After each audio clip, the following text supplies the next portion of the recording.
Darcy Thorne's mansion was a thing of gothic beauty, its crumbling walls and wisteria-choked towers a testament to the passage of time.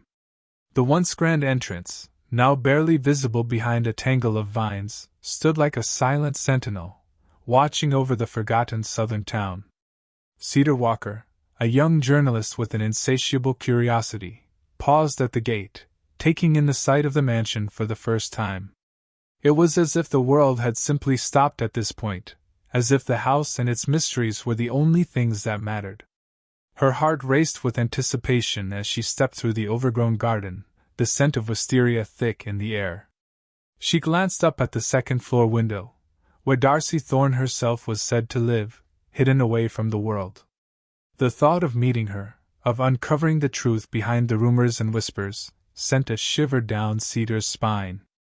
As she approached the front door, she noticed a figure standing in the shadows, watching her with unblinking eyes. It was Miss Lucille, Darcy's sole companion and confidant. The woman's stern features were etched with suspicion, and Cedar couldn't help but feel a sense of unease as she introduced herself. "I'm here to speak with Miss Thorne," she said, her voice steady despite the pounding of her heart. "I believe I have an appointment." Miss Lucille narrowed her eyes, studying Cedar for a moment before opening the door. "This way," she said, her voice cold and distant. Cedar followed the woman through the dusty, cobweb-strewn hallways, the sound of her heels echoing eerily against the faded wallpaper.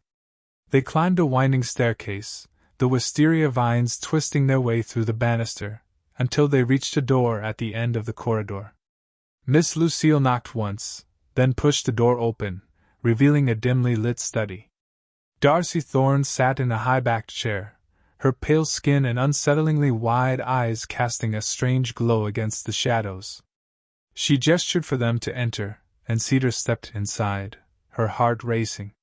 This was it, the moment she had been waiting for, the chance to uncover the truth behind the mysterious Darcy Thorne. But as she looked into those haunting eyes, she couldn't shake the feeling that there was more to this story than she could ever imagine. "Please have a seat," Darcy said, her voice soft but commanding. Cedar perched on the edge of a plush armchair, her mind racing with questions. "You must have many questions," Darcy continued, "and I assure you, I will do my best to answer them." Cedar took a deep breath, struggling to find the right words. "I'm here because of the stories," she began. "The rumors about your family and this house. I want to know the truth." Darcy smiled, but there was no warmth in it. "And what is it that you think you know, my dear?" she asked, arching an eyebrow. Cedar hesitated, uncertain how much to reveal. "I know about your grandfather and his obsession with the wisteria," she said slowly. "And I know about the things that happened here, during the war." Darcy's smile grew wider, and she leaned forward in her chair, her eyes never leaving Cedar's face. "Yes, my grandfather was quite obsessed," she said, her voice a whisper. "He believed that the wisteria held some sort of power, that it could protect us from the darkness that surrounded us. He was wrong, of course." Cedar's heart raced, but she forced herself to stay calm, to listen.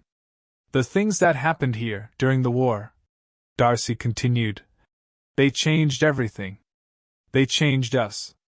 But you must understand, my dear, that sometimes the past is best left buried." Cedar looked into Darcy's eyes, searching for any hint of sincerity, any crack in the facade. But there was nothing, only an unsettling calm that sent a shiver down her spine. She couldn't help but wonder if she had made a mistake coming here, if she had stumbled into something far more dangerous than she could possibly comprehend. "I'll take my answers and leave now," she said finally, rising from her seat. "Thank you for your time." Darcy inclined her head, a small, almost imperceptible nod. "You are welcome, Cedar," she replied. "I hope you find what you are looking for." The door closed gently behind her, and Cedar was once again alone in the overgrown garden, the wisteria's sweet scent filling her nostrils. She paused for a moment, looking back at the mansion, wondering if she had truly escaped its grasp, or if the shadow of the Wisteria would continue to haunt her dreams for the rest of her life. As she walked away from the house, a chill ran down her spine, and she couldn't shake the feeling that something was still very wrong. The more she thought about it, the more she realized that Darcy Thorne hadn't answered any of her questions, only led her deeper into the mystery. She knew now that there was more to the story than she could possibly understand, and that she would have to continue her search if she ever hoped to uncover the truth. Determined not to let the matter rest, Cedar began to research the history of the Thorne family and the Wisteria in greater detail. She scoured through old newspapers, archives, and even spoke with people who claimed to have known Darcy's grandfather. The more she learned, the more she realized that the truth was far stranger and more terrifying than she could have ever imagined. As the days turned into weeks, and the weeks into months, Cedar found herself consumed by the mystery of the Thorne family and their obsession with the Wisteria. She spent every waking moment digging deeper, uncovering new pieces of the puzzle, and piecing them together into a chilling narrative that made her blood run cold. She knew now that she was not alone in her quest for the truth. There were others like her, drawn in by the allure of the Wisteria and the darkness that it concealed. Eventually, Cedar found herself standing once again before the gates of the Thorne estate, ready to confront Darcy Thorne one last time. She had gathered all of her evidence, and she was prepared to expose the truth, no matter the cost. As she raised her hand to knock on the door, she took a deep breath, steeling herself for what lay ahead. The Wisteria swayed gently in the breeze, its tendrils reaching out like grasping fingers, beckoning her into the heart of the darkness.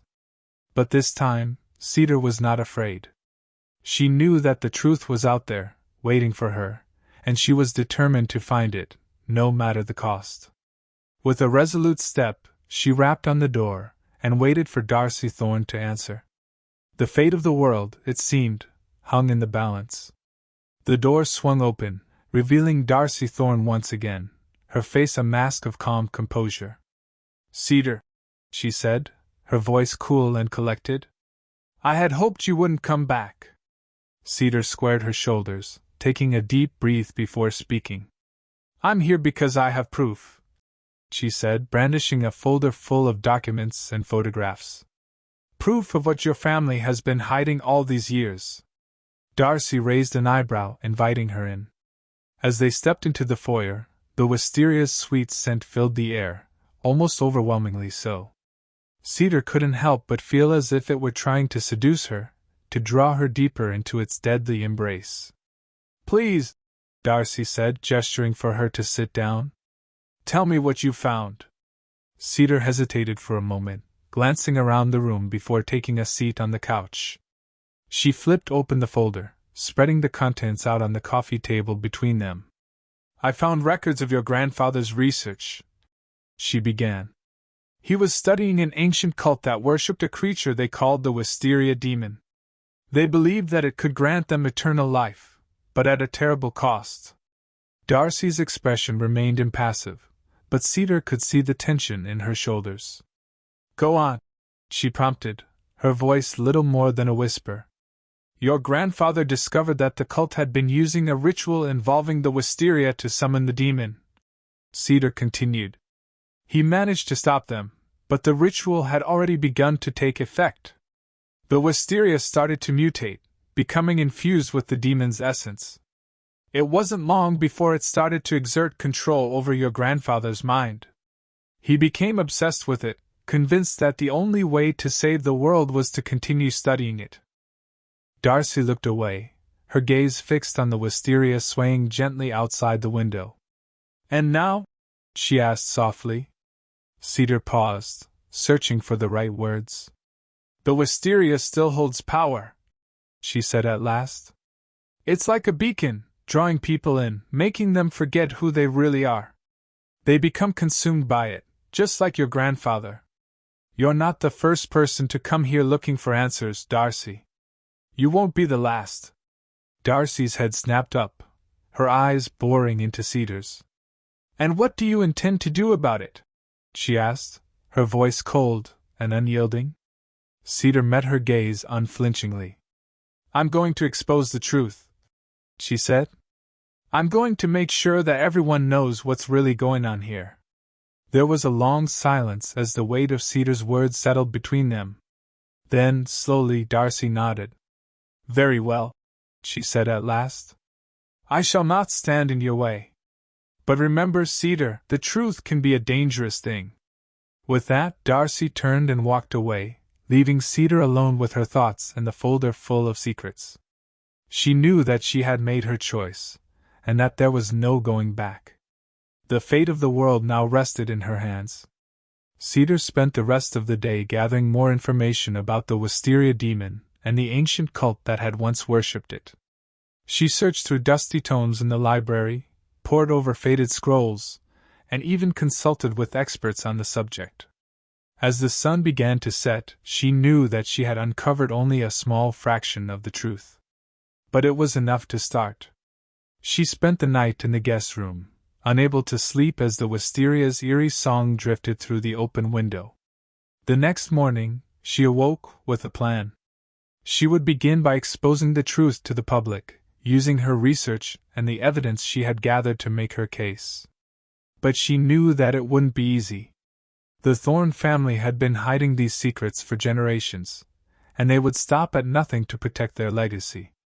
As she packed up her belongings, preparing to leave Darcy's estate, she couldn't help but wonder if she would make it out alive.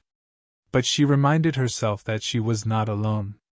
There were others out there who had suffered at the hands of the Wisteria Demon, and together they could make a difference. They could save the world from the darkness that had been unleashed upon it. With a final glance around the room, Cedar stepped out into the hallway, ready to face whatever challenges lay ahead. She had a story to tell, and the world needed to hear it.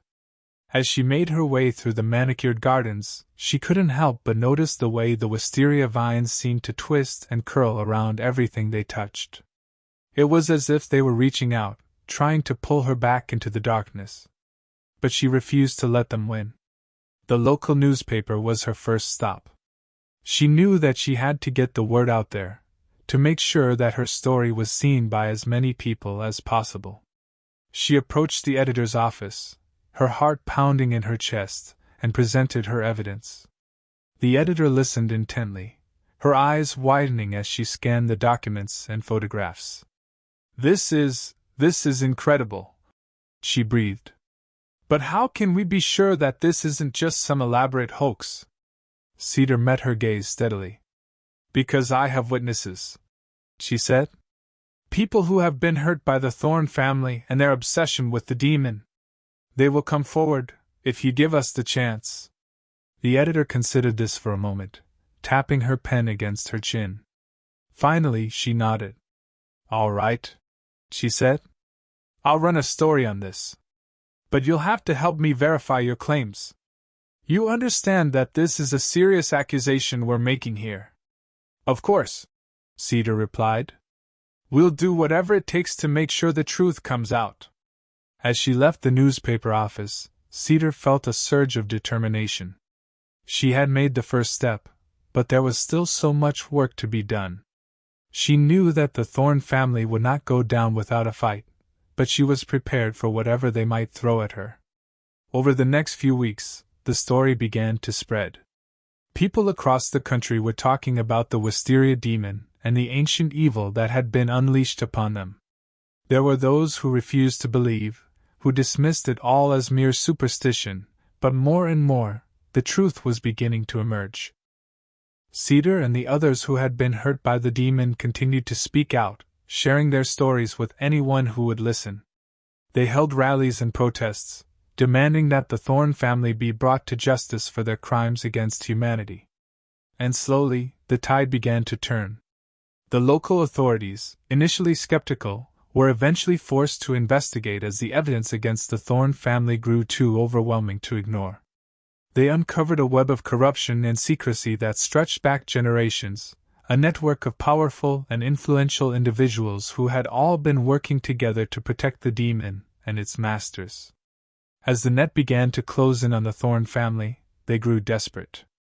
There were attempts on Cedar's life, and those of the others who were leading the charge against them. But they remained resolute, refusing to be silenced. Finally, after months of investigation and mounting public pressure, the Thorne family was brought to justice. The surviving members were arrested and charged with numerous crimes, including conspiracy to commit murder, treason against the state, and crimes against humanity.